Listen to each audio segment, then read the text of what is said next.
All right, Mr. and Mrs. Client. So, to me, there's usually three big questions that most couples I sit down with want to answer or want to have answered for them as it relates to life insurance. So the first question really is how much do I need? And the second question is what kind of life insurance should I get?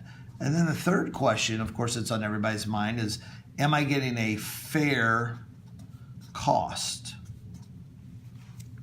So to address these three issues, would you mind if we just take a couple of minutes and I just sort of walk you through some ideas related to this so that you guys can decide what's the right amount of life insurance for the two of you? Does that sound like a good idea? Terrific. Okay, so there's a method that is called the dime method. Okay, and so we have you, the husband, and you, the wife. Okay.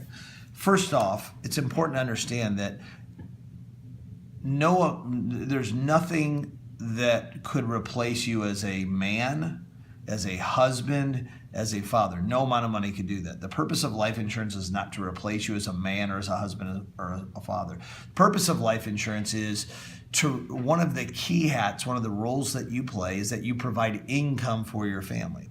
So the purpose of life insurance is to help replace that role that you play in the event that you're no longer with us, that you have an untimely event that occurs. Okay, so I like to ask a series of questions to help us to better understand what is the right amount for the two of you. So first off, Mr. Husband, if you were to pass away, would you want any of your credit cards, student loans, or auto loans, not including mortgages, any debts that you have, would you want them paid off in the event that something happened to you?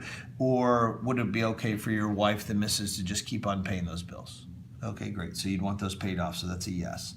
Now for the wife, once again, no amount of money in the world could replace you as a wife, as a mother, as a human being. The purpose of life insurance, once again, is to provide an income to replace one of the roles that you play. Whether you earn income or not, you certainly provide a service to the family. You provide a resource that is going to need to be replaced. So if something were to happen to you, would you want all the debts, not mortgage, but all the credit cards and car loans and student loans paid off if something happened to you, or would it be okay for your husband just to keep handling those? Okay, and so you think that you'd want that as well. Okay, great. Now let's skip to the mortgage. Husband, would you like the mortgage paid off if something happened to you, or would you want your wife to just keep on making the monthly mortgage payments? Okay, so you'd like the mortgage paid off. Great. What about you, Mrs. Wife? Would you want the mortgage paid off, or with his job would it be okay? Okay, so you'd like it paid off as well. Okay.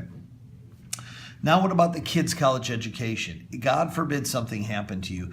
Would you want 100% of the kids' college education completely funded?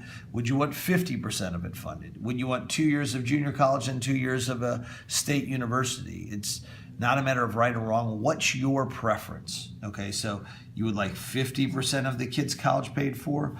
And then Mrs. Wife, what about you? If something were to happen to you, would you want your husband? Oh, you'd want 50% as well? Okay, terrific.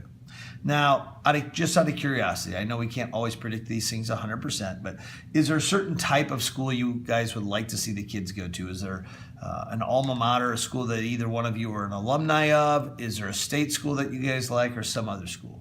Okay, so one of the Cal State schools, like a Cal Poly Pomona, would work. Okay, I'm going to make a note of that so that when we factor this in, we'll use the costs, not just today, but the cost in the future of when your kids will actually be going there.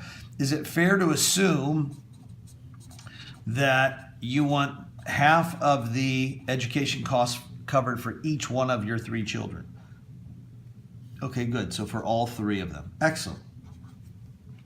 Now, Mr. Husband, let me get back. If the credit cards were paid off, the student loans were paid off, and the car loans were paid off, the mortgage was paid off, and you felt comfortable with how much of the kids' college education was taken care of for the future, is there an amount of income that you would want your wife to receive in your absence, either till the kids are out of the nest or until retirement?